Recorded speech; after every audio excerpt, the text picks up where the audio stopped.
Assalamualaikum warahmatullahi wabarakatuh. Perkenalkan, nama saya Sabrina Zahra Salsabila dengan NIM 118140177. Saya akan mempresentasikan proposal tugas akhir yang berjudul pengembangan game edukasi menggunakan software RPG Maker MV pada pengenalan program studi teknik informatika ITERA untuk calon mahasiswa baru. Ada dua bab yang akan saya paparkan, yaitu pendahuluan dan metodologi penelitian.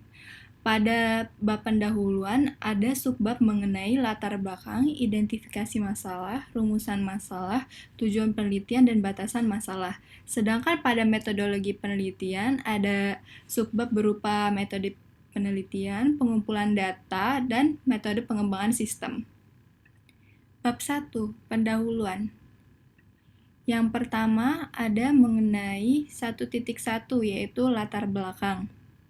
Menurut Indonesia Career Center Network, pada tahun 2017, sebanyak 87% mahasiswa Indonesia mengakui bahwa program studi atau jurusan yang diambil tidak sesuai dengan kemampuan akademik dan minatnya. Mahasiswa yang memiliki jurusan yang sesuai akan bertahan dan menyelesaikan studi dengan baik. Sedangkan mahasiswa yang salah memiliki jurusan akan berdampak pada waktu kelulusan dan ketidakmaksimalan profesi yang ditekuni sehingga tidak dapat berprestasi dan kemampuan tidak berkembang dengan baik. Jadi berdasarkan permasalahan tersebut, maka saya melakukan pengembangan game edukasi berbasis desktop menggunakan software RPG Maker MV pada pengenalan program studi teknik informatika ITERA untuk calon mahasiswa baru. Jadi pada game edukasi ini akan memberikan informasi pada calon mahasiswa baru yang berminat ke program studi teknik informatika mengenai bagaimana dan apa saja yang akan dilakukan atau dipelajari oleh mahasiswa teknik informatika. Jadi harapannya setelah dibuatnya game ini, calon mahasiswa baru akan dapat memutuskan apakah memiliki minat pada program studi teknik informatika atau tidak, sehingga jumlah mahasiswa teknik informatika yang merasa salah jurusan akan berkurang. Selanjutnya mengenai identifikasi masalah. Jadi dari uraian yang dikemukakan pada latar belakang sebelumnya, maka dapat diidentifikasikan masalah-masalah pada penelitian ini, yaitu sebagai berikut. Yang pertama, belum adanya game edukasi mengenai pengenalan program studi teknik informatika di ITERA. Dan yang kedua, banyak mahasiswa yang merasa salah pilih program studi atau jurusan karena kurangnya memperoleh atau memahami informasi mengenai program studi yang diminati. Dan yang ketiga, kurangnya minat calon mahasiswa untuk memperoleh informasi mengenai program studi atau jurusan yang ingin dituju. Subbab selanjutnya yaitu mengenai rumusan masalah. Jadi berdasarkan latar belakang yang telah diuraikan sebelumnya, maka rumusan masalah pada penelitian ini adalah yang pertama, bagaimana cara membuat game edukasi mengenai pengenalan program studi teknik informatika di ITERA menggunakan software RPG Maker MV, dan yang kedua, bagaimana cara membuat isi konten dalam game edukasi mengenai pengenalan program studi teknik informatika di ITERA mudah dipahami dan menarik. Selanjutnya mengenai tujuan penelitian.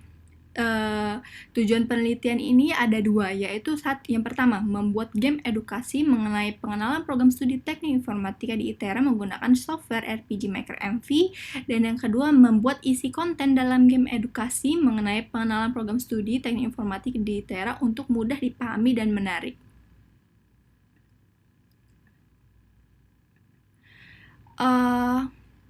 Lalu selanjutnya mengenai batasan masalah.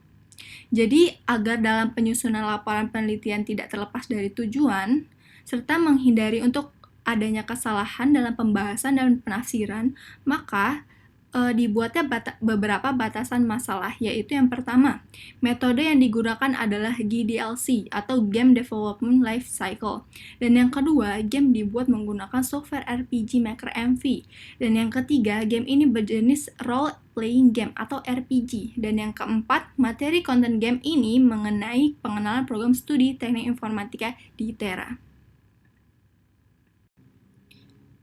Lalu kita akan masuk ke dalam pokok bahasan bab 2, yaitu metodologi penelitian. Metode penelitian. Jadi berikut ini merupakan diagram alir atau flowchart yang digunakan untuk melakukan penelitian yang meliputi keseluruhan dari metode yang digunakan hingga hasil akhir yang akan diperoleh. Jadi yang pertama ada identifikasi masalah. Yang kedua ada perumusan masalah, yang ketiga ada batasan masalah, yang keempat ada tujuan penelitian, yang kelima ada pengumpulan data, yang keenam ada metode GDLC, dan yang terakhir ada kesimpulan dan saran. Dalam melakukan penelitian, data yang akan diperoleh digunakan untuk memecahkan sebuah masalah sehingga data benar-benar dapat dipercaya dan akurat. Jadi, metode yang saya gunakan untuk pengumpulan data yang digunakan dalam penelitian ini adalah sebagai berikut. Yang pertama ada studi pustaka. Jadi, pada metode studi pustaka ini adalah dilakukannya pengumpulan bahan berupa informasi dari beberapa literatur yang berhubungan dengan penelitian. Jadi, semua bahan berupa informasi yang diperoleh akan digunakan baik secara teori maupun praktik dalam penyusunan laporan. Lalu yang kedua ada kuesioner atau angket. Kuesioner atau angket merupakan salah satu metode untuk mengetahui minat calon mahasiswa baru pada program studi teknik informatika agar tidak merasa salah jurusan. Jadi pada metode ini dilakukannya teknik sampling, yaitu menggunakan Google Formulir atau yang sering kita kenal sebagai Google Form.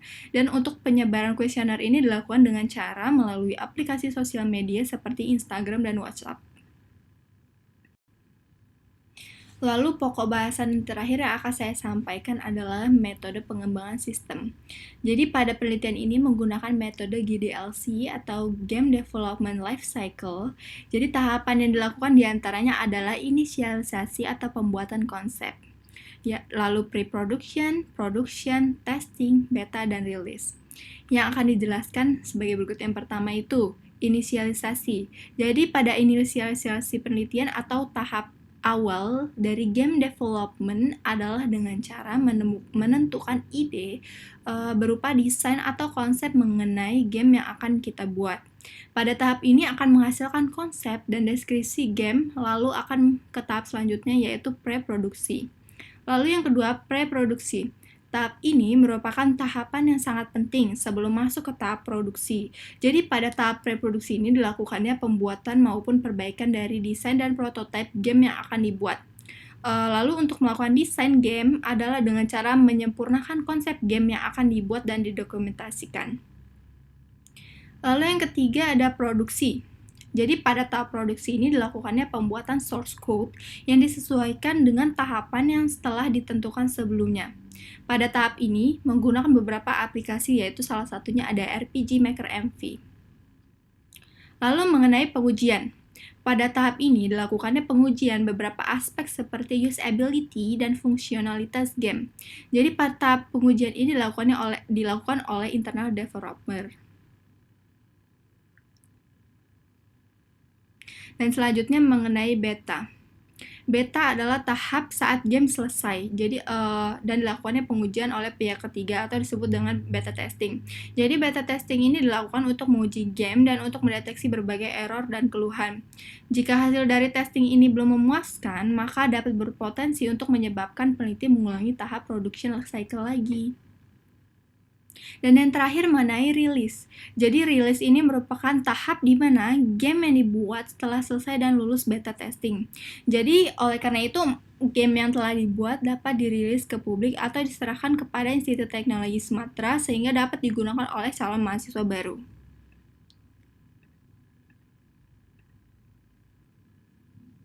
Oke, sekian dari presentasi pemaparan mengenai proposal tugas akhir saya. Mohon maaf jika ada salah kata. Terima kasih. Wassalamualaikum warahmatullahi wabarakatuh.